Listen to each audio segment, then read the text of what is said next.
Everyone just says, keep nursing, but no one is seeing you crying at 3 a.m. because your baby is still hungry and your bottle has 1 sad little ounce in it.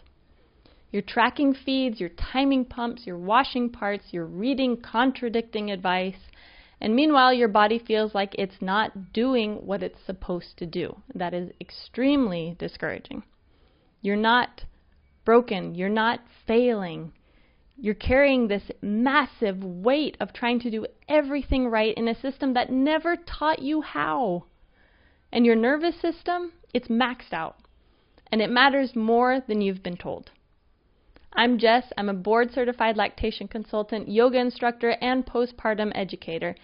But I'm also a mom who knows the mental war zone that low milk supply can create. This video isn't just about boosting your milk supply, which it will, but it's also going to help you trust yourself again.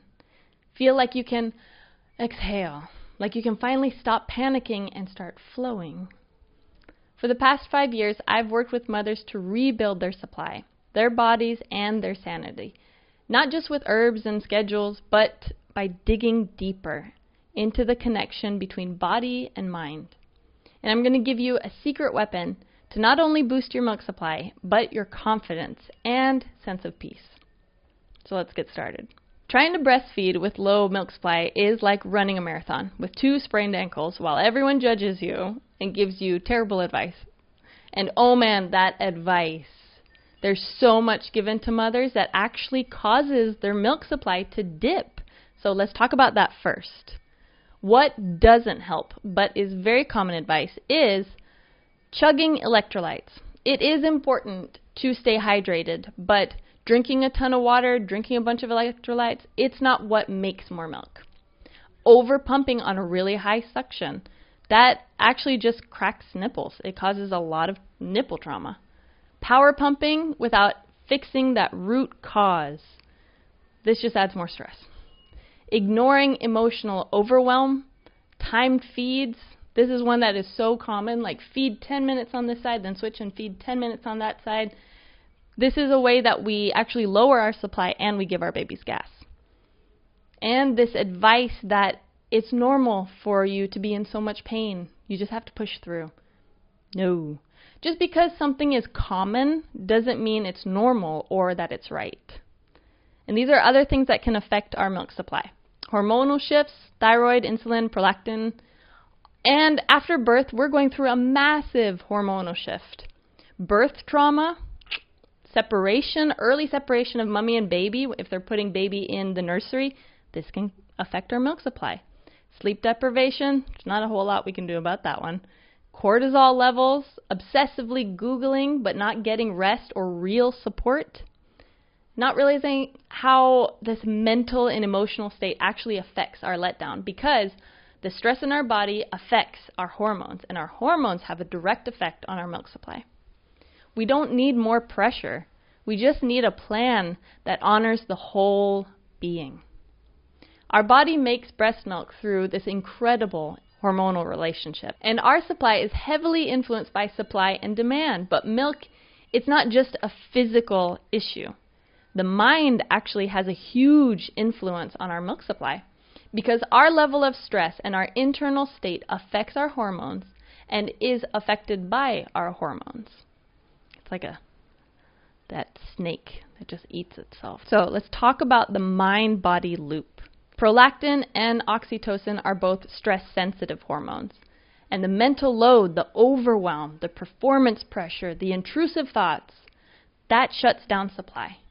So when we're in survival mode, when our body's not going to prioritize lactation, it's going to prioritize protection. So to truly increase our supply, we do need to get the milk out, but we also need to downshift our nervous system. So prolactin is triggered by nipple stimulation, but sustained by rest and the knowledge that my baby's needs will be met. Oxytocin, that feel-good hormone, that's shut down by fear, pain, and stress. Stress equals increased cortisol, which equals disrupted prolactin, and oxytocin, which equals a drop in your milk supply. So here's what actually helps. And I've come up with a beautiful term, F-L-O-W, flow.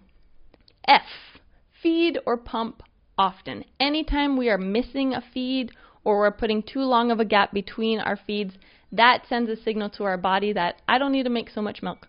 So our body's going to use that energy elsewhere. It's going to stop making so much milk and it's going to start doing something else with it.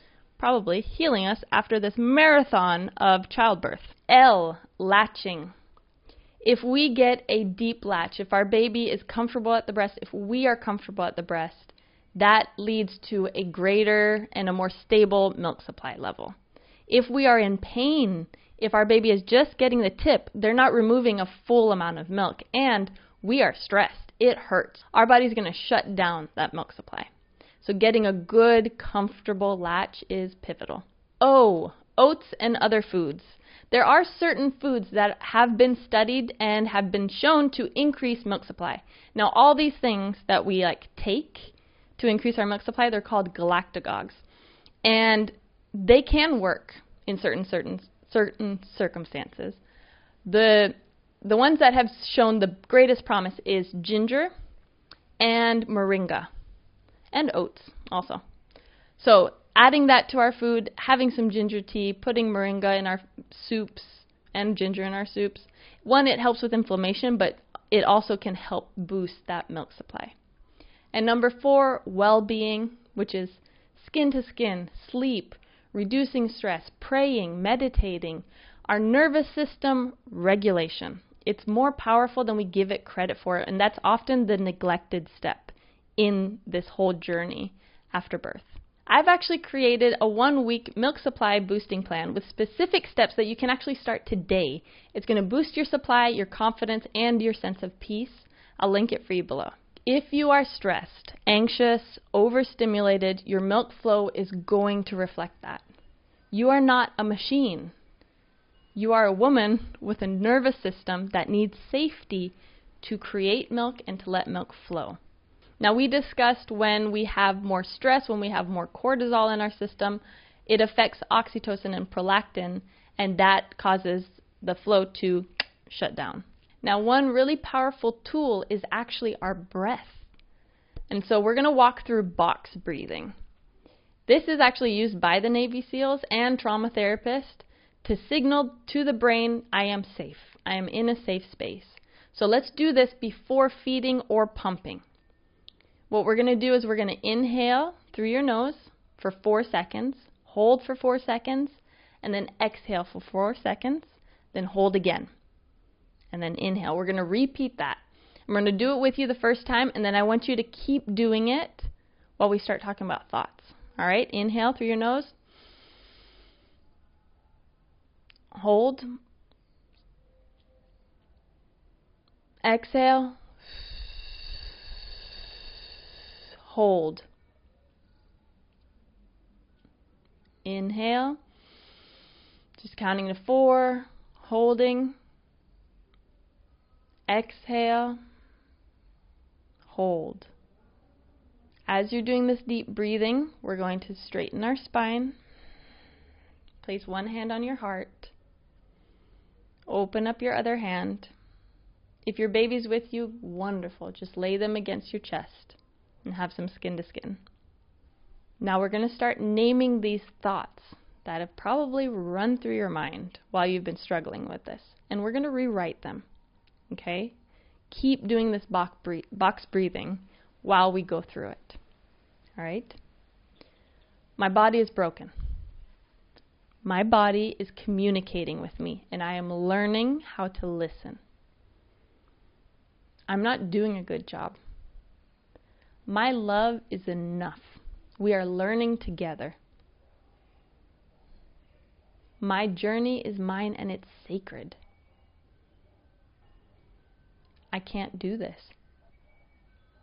I am exactly the mother my baby needs. We were made for each other. I was made to do this.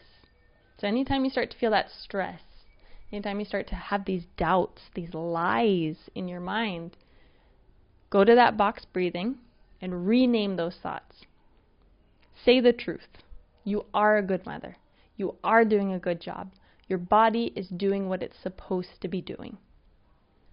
Now, what do you do if you've tried all this, and you've tried the pumping, and you've tried feeding on a schedule, and you've eaten the foods that are good for you, and you've tried to rest, and still nothing's happening? If you've tried everything and your supply still isn't increasing, please hear me say this. It is not because you didn't try hard enough, or because something is wrong with you. Sometimes we have underlying issues, like insufficient glandular tissue, or we have a thyroid condition, or there's retained placenta. All of these things can get in the way, and no amount of cookies or power pumping is going to fix that. It doesn't mean that your body is broken. It just means that you need real support. You need somebody there to help you and to walk you through it and explain what's going on. This is the time when it is amazing and needed to contact a lactation consultant, an internationally board-certified lactation consultant. Ideally one who is trained in clinical breastfeeding assessment, because you deserve answers, not guesswork. If there is one in your area, have them come to your house. A lot of lactation consultants will do home visits. And if you want a virtual consult, I offer one-on-ones, which you can click the link down below. And we can get you some answers. We can get you a customized plan just for you. You're not failing. You're learning. You are the baby your mother needs. You are the mother your baby needs. You are doing a good job. Your body is incredible. I hope this has helped. I love ya, and I'll see you, pizza.